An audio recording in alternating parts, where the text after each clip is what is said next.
হাট এবং এসিআই কুরবানি এক্সপ্রেস থেকে গরু কেনার মধ্যে পার্থক্যটা আমি কি পাচ্ছি? জি, ধন্যবাদ। আমরা গরু কেনার ক্ষেত্রে প্রচলিত হাট এবং এসআই কোরবানি এক্সপ্রেস এই দুটোর ভিতরে যদি আমরা পার্থক্য যদি দেখতে চাই, তাহলে আমরা স্বাভাবিকভাবে কি দেখি? যে প্রচলিত হাট থেকে গরু কেনার সময় আ দেখা গেল বৃষ্টি, ঝড় বৃষ্টি আছে, ওখানে হাটে যেতে হয়। আবার সময় ম্যানেজ করতে হয়। একদিন হাটে গিয়ে গরু কিনতে পারে না, গরু পছন্দ হলো না। আবার হাটে যেতে হয়। গরু চয়েস করার অপশনটা তার কাছে কম থাকে।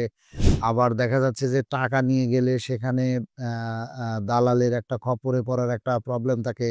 আবার টাকাটা হারিয়ে যাওয়ার সমস্যা থাকে।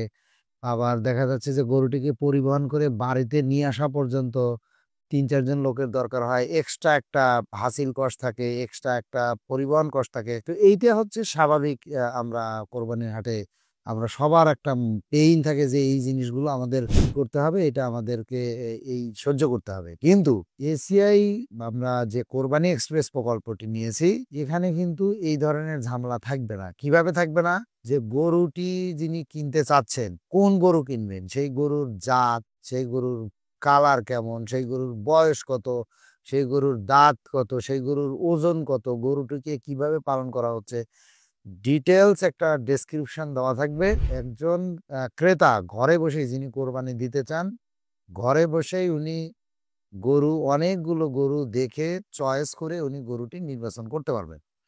এবং ইন্টারেস্টিং বিষয় হলো এই গরুতে আমরা কোনো ধরনের বিষাক্ত কেমিক্যাল, স্টেরয়েড এবং ডেক্সামিথাসোন এই ধরনের ড্রাগ এখানে আমরা ইউজ করব না।